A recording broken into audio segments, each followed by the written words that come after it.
Right, I think that's 4 minutes past. I think we'll just make a start. So good morning, everyone. Thank you very much for tuning into this webinar.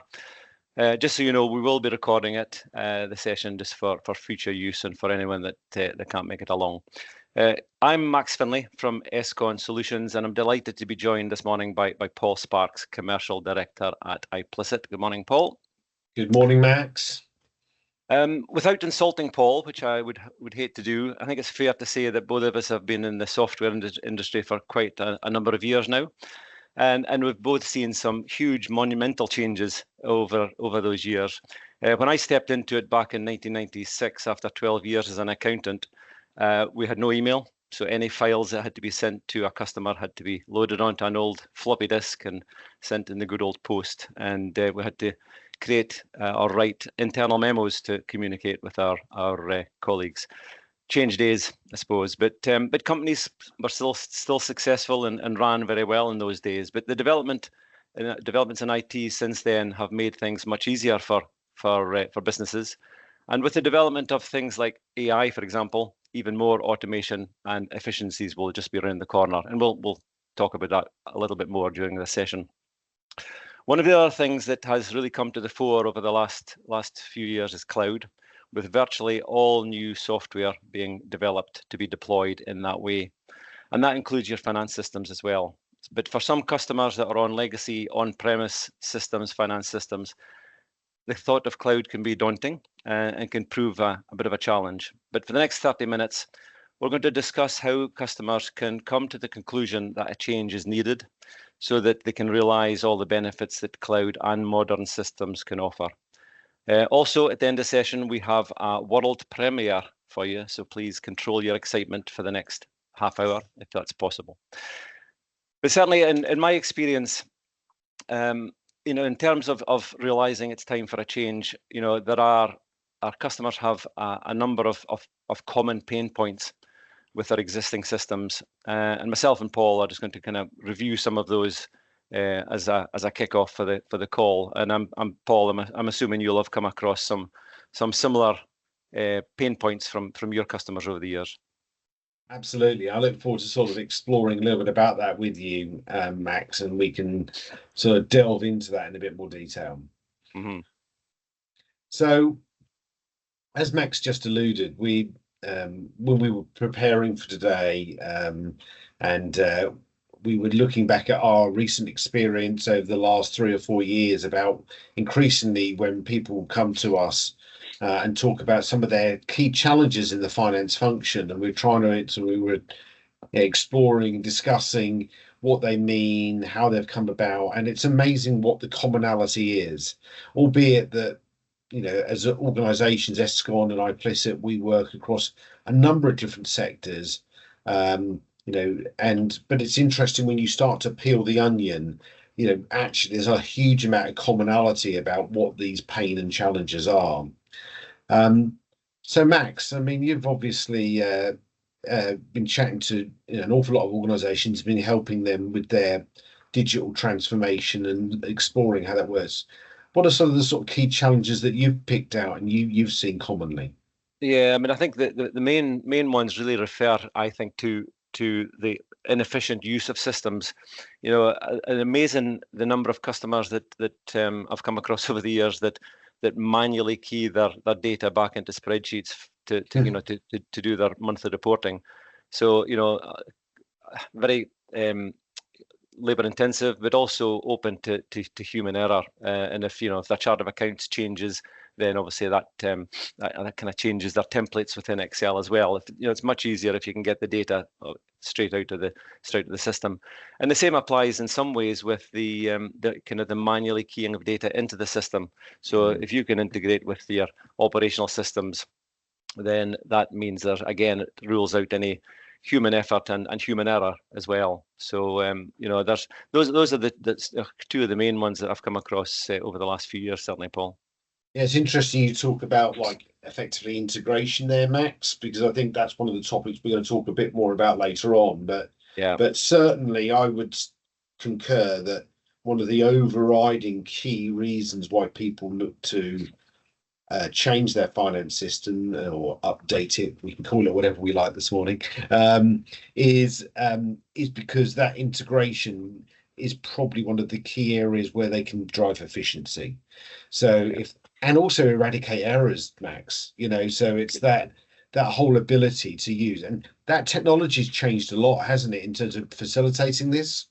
Completely, and also that with that brings the idea of timely reporting. Because I mean, we all know that there's no real value in out of date data. If it takes you 3 or 4 weeks to do your month end reporting, it's out of date by the time it's released. You want to cut your monthly reporting time scales, so that it gives the business time to make any corrections, based on that data. So again, and again, that comes back to avoid having to rekey your data out into Excel.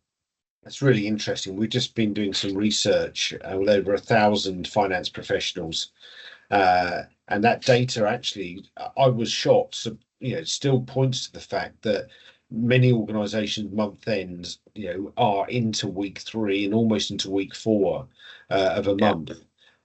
Whereas those that have adopted more modern systems are seeing, these processes being done within week 1 or just tipping over into week 2, depending on what, the sophistication of the organization. So I think that efficiency and productivity, is such a key area. Another area that I've been seeing, and I'm sure you have too, Max, is about control.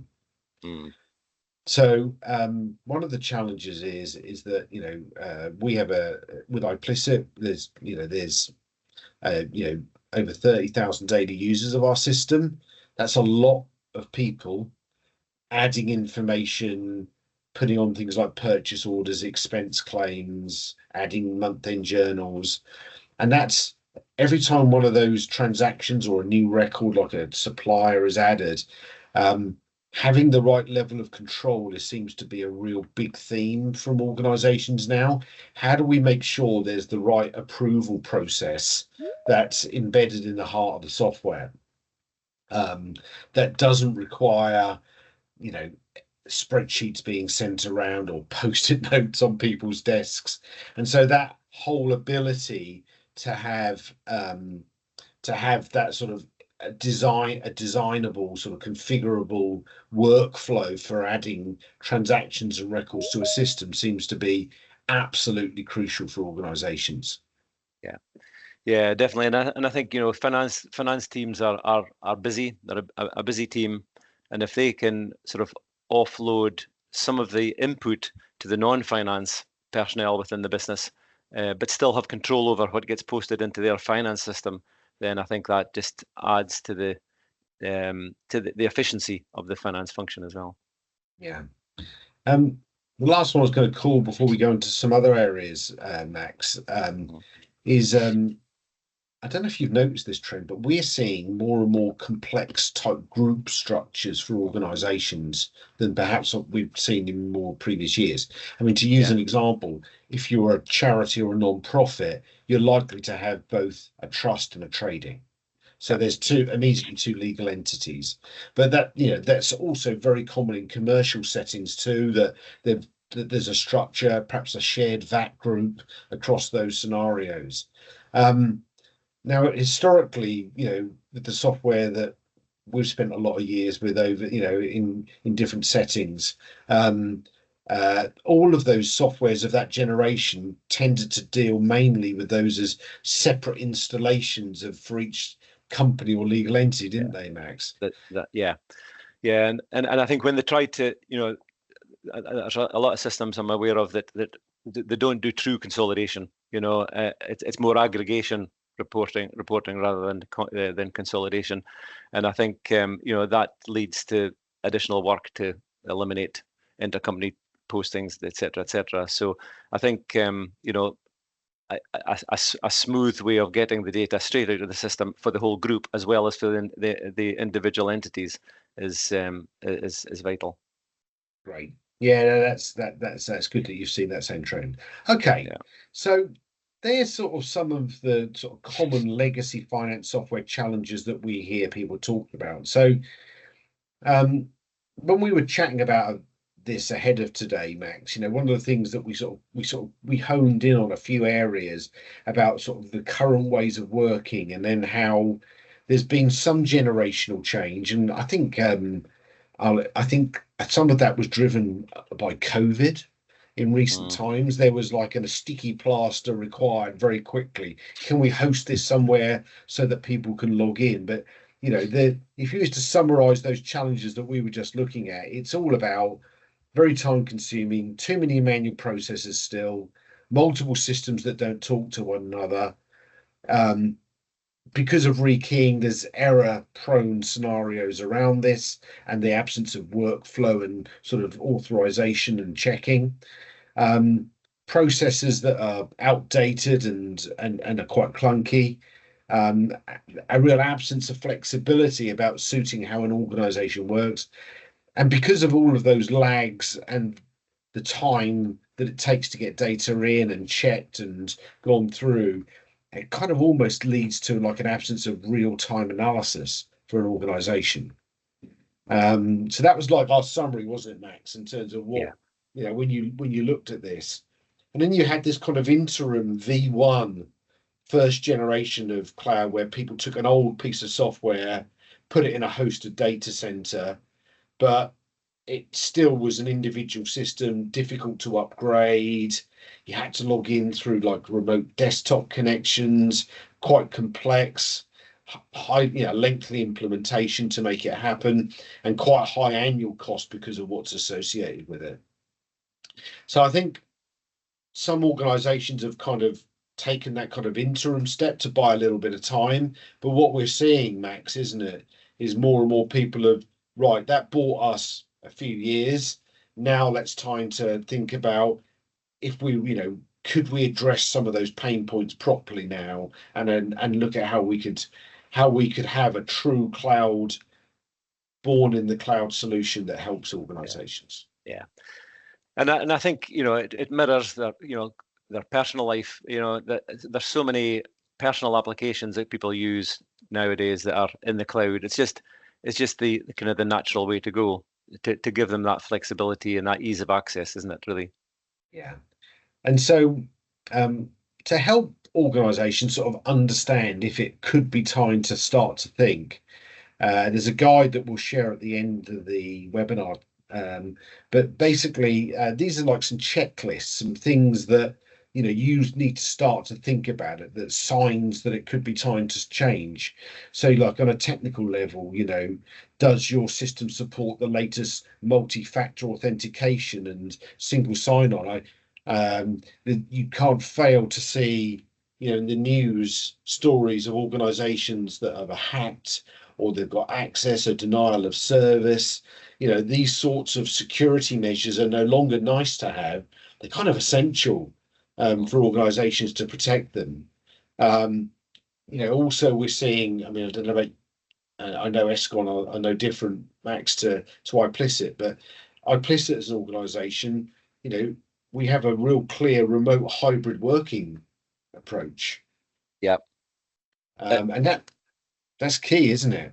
Yeah, very, very much so, very much so. And again, from a customer's point of view, they want that ease of access. They want to be able to sit and watch Coronation Street at night and raise a purchase order, or approve some invoices, etc. It's just that ease. And although in the kind of when your on-premise system is hosted, you can do that to a certain extent, but it's just it's still a bit of a hassle having to log in and get that get access to the system. So a true cloud option is far easier.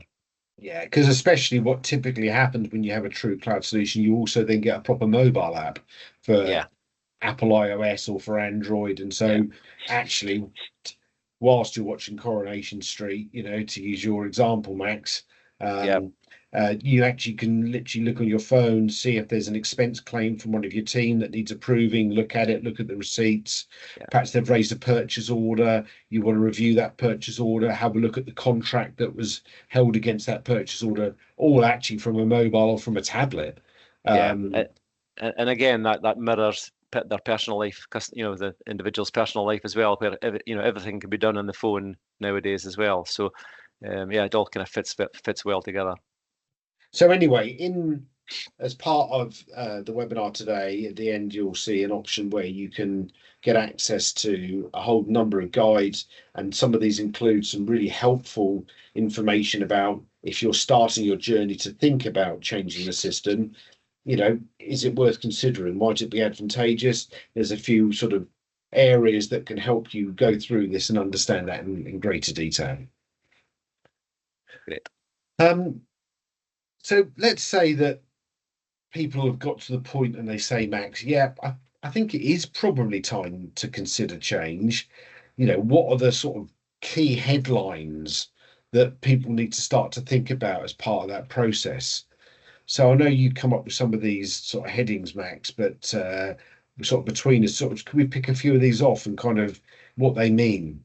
Yeah, well, I mean, I think one of the ones from my point of view, not necessarily in the order they're on the screen, but I know that the customers on legacy on-premise systems get a little bit frustrated with continual upgrades and the costs that get associated with that. The ideal situation is to always be on the latest version, and no hidden costs really, as far as upgrades are concerned. So I think that's a real important one. Certainly as a former accountant using a well-known system, that is certainly one of the frustrations. Again, when it comes to no hidden costs, you want to be able to pay an annual fee or a monthly fee or whatever, and know that includes everything. Yeah. When you implement, there's obviously an upfront PS, professional services cost, but on an ongoing basis, you want to kind of know what the costs are going to be. That helps with your budgeting and your general cost control. So certainly a couple of things from me. And I know we've talked about some of these ones already, but integration as well. With a true cloud solution, you've got that option of using APIs rather than necessarily flat file integration. We can do both, but APIs is where you get the that slick passing of data in between systems. Sure. Yeah, I mean, one of the key factors for me is definitely, again, increasingly security. I mentioned it on the previous area. I'd say that when I talk to organizations today, every single conversation has an element around security and about understanding the risk associated with that. I mean, if you were to wind back the clock pre-COVID, when we first launched iplicit, a big part of our conversations to begin with was that people were very nervous about cloud. Yeah. And it's really interesting how over those 5 years, that evolution has taken us to a point where people assume cloud. Yeah. And actually, I think people are increasingly understanding that cloud probably offers better security than that of people's own on-premises system. Not thinking about things like the fact that if there was a fire or something of that nature. But COVID absolutely brought it home, that about the ability for having people to have access from multiple locations simply and easily, but you want to make sure you've got the right types of security to protect your organization in those circumstances. Yeah, no, completely agree. I mean, in the past, customers, felt comfortable coming into their office in the morning, stroking their servers in the server room and knowing they're there. But yeah, without really considering the full security aspect. But yeah, I think everyone is a lot more comfortable with cloud nowadays. And I think that's it's really interesting you use the stroke the server analogy, Max. But what's really interesting is I think a lot of people haven't understood that when they go to that kind of interim sort of fake cloud almost type hosted solution, that actually those servers still have a life.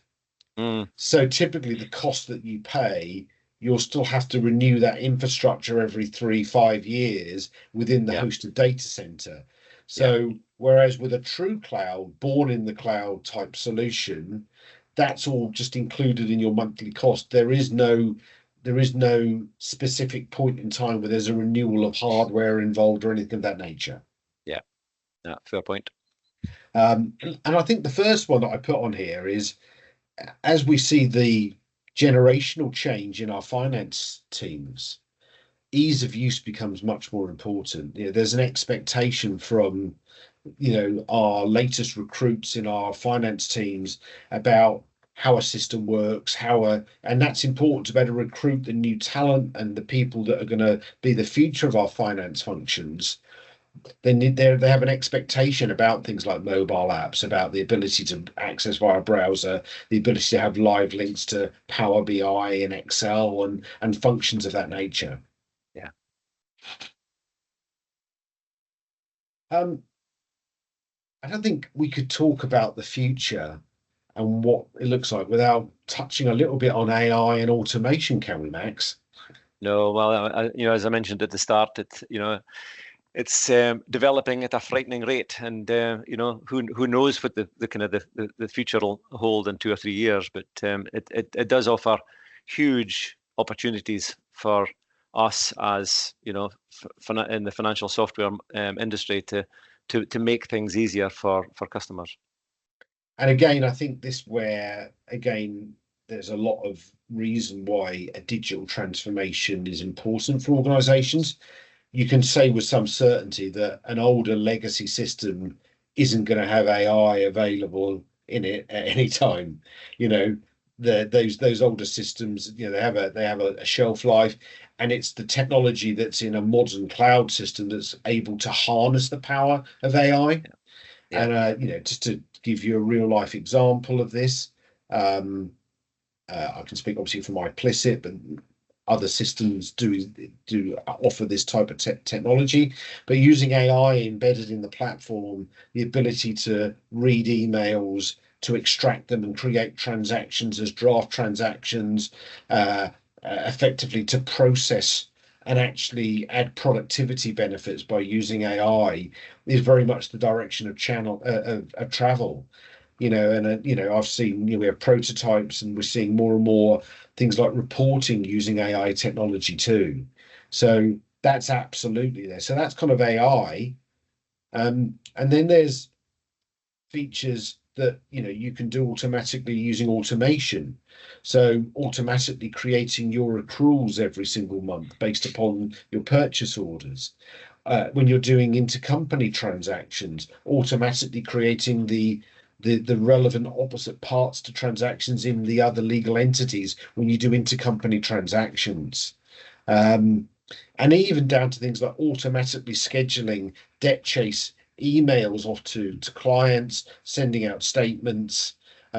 All of these sorts of features can now be automated. And we're seeing more and more that this equates to days and even weeks every month of time back to the finance team to focus on things that bring better value for their organization. Yeah, that's right, and I think it's going to develop even further, and who knows what the future holds, as I said earlier on. But if you look back on the manual tasks that we did, even 5 years ago with our finance system, it's taking that load, that onus off the finance team, and just letting the system do the work, which makes a huge difference. So we're not going to spend loads of time on this, but we talked about integration. So I think the key factor here to understand is that technology has evolved dramatically. So you are likely to have around your organization a number of other systems, as Max alluded to earlier. Maybe it's a CRM, maybe it's a stock and order processing system, maybe it's a website. I don't know, but there'll be lots of different systems. But the beauty is that modern solutions are now architected at the same time with integration as being available using what's called public APIs. And so one of, again, the other big productivity benefits is being able to, using a standard integration methodology, integrate to other systems around your organization and make sure, again, that you can eradicate that rekeying that people are looking for. Just before I move on to the next slide, if anybody's got any questions today, there's a Q&A feature at the top. So again, feel free to throw some questions and we'll try and cover them off at the end as we go through. Just going back to those guides I touched on earlier, again, as part of those guides, we've got some system selection checklists. So when you're starting that process of thinking, yeah, I think we could look to change, how do I sort of build this? So these are some sort of best practice that we've seen over the years of what looks like a good process. Have you got enough vendors involved? I'd encourage you to start with a decent, short list. How do you understand what the minimum benchmarks and what they look like?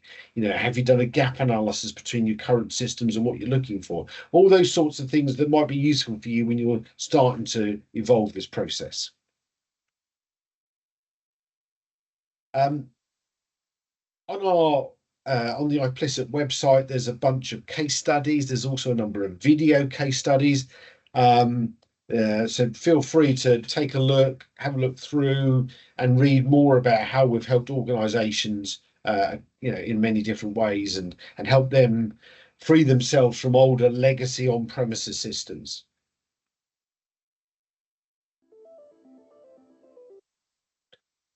So, Max, do you want to introduce this world premiere? Yes, thanks, Paul. So this is the world premiere of our ESCON Solutions iplicit video. So we'll let Paul press play, and then we'll carry on after this. Are you tired of juggling complex, outdated accounting systems?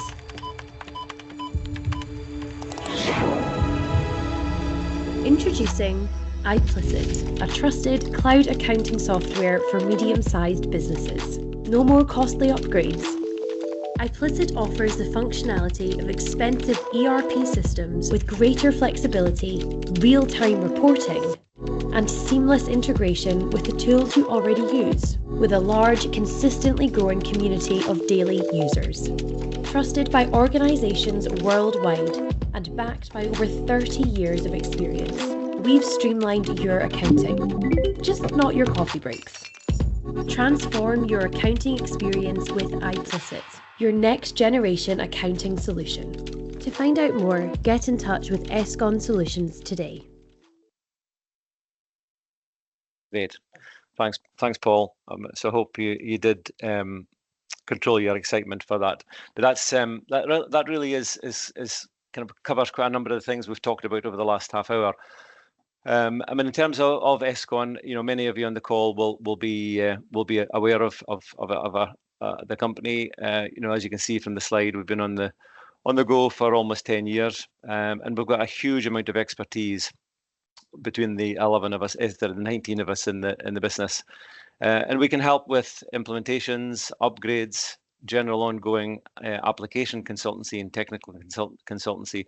But we pride ourselves with quality work and great customer relationships, because for us it's a partnership approach rather than a supplier customer approach, and I think that makes it a great fit between ourselves and iplicit, because iplicit have got very similar values, and Paul's just going to kind of just go over a little bit about iplicit as well.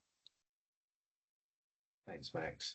So for some of you, iplicit might be a brand that's relatively new.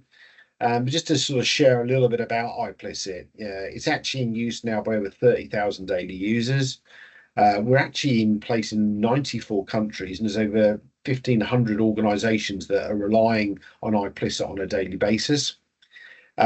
We were the 18th fastest growing business in the UK according to the Financial Times this year. We also in the top 10 places to work. Last week, we got an award in the Deloitte Fast 50. We have a 5-star Capterra rating, and very much we're seen as the most modern mid-market accounting and finance solution available today in the UK. It's all developed here in the United Kingdom, and we have a support team office which is based in Poole in Dorset, and our team is spread all across the United Kingdom. So I mentioned that there's some useful guides. So iplicit.com/resources and guides. If you go to our website, just go to resources, you'll find this. There's a whole bunch of really useful materials. There's case studies, and there's these guides. There's these checklists that we talked about as well. So definitely, if you're starting to think about, well, should I consider a change, I think you'll find some really useful materials there that could help you start that process and look at that into more details. Max, anything else you want to add? Great. No, I think that's fine. I've just checked the questions. So Mark has asked if we can provide a listing of all the current API connections. So yeah, Mark, I've got a document I can send to you after the call. So I'll get that through to you as soon as I can. There's on the website. There's some of the common ones, but just to give you an idea, the last time I saw the list, which was 2 or 3 weeks ago, there's 132 different integrations that exist with iplicit. So it's growing rapidly every single week. So if you've got any specific ones, it's probably worth mentioning to Max, and we can check that list because not all of them are publicly sort of shown. No, that's fine, and you know, there's no other sort of questions coming through at the moment, but you know, that's kind of for half an hour. I mean, you know, we could have we chose a 30-minute slot for this just to make it kind of you know, short and sweet, and you hope you found it, you know, useful. We could have made it longer. Both myself and Paul could speak for Scotland and England respectively, I think. But you know, we didn't want to kind of make it too long. But you know, we'll be looking to maybe have some further webinars as the weeks and months go on, and as things develop.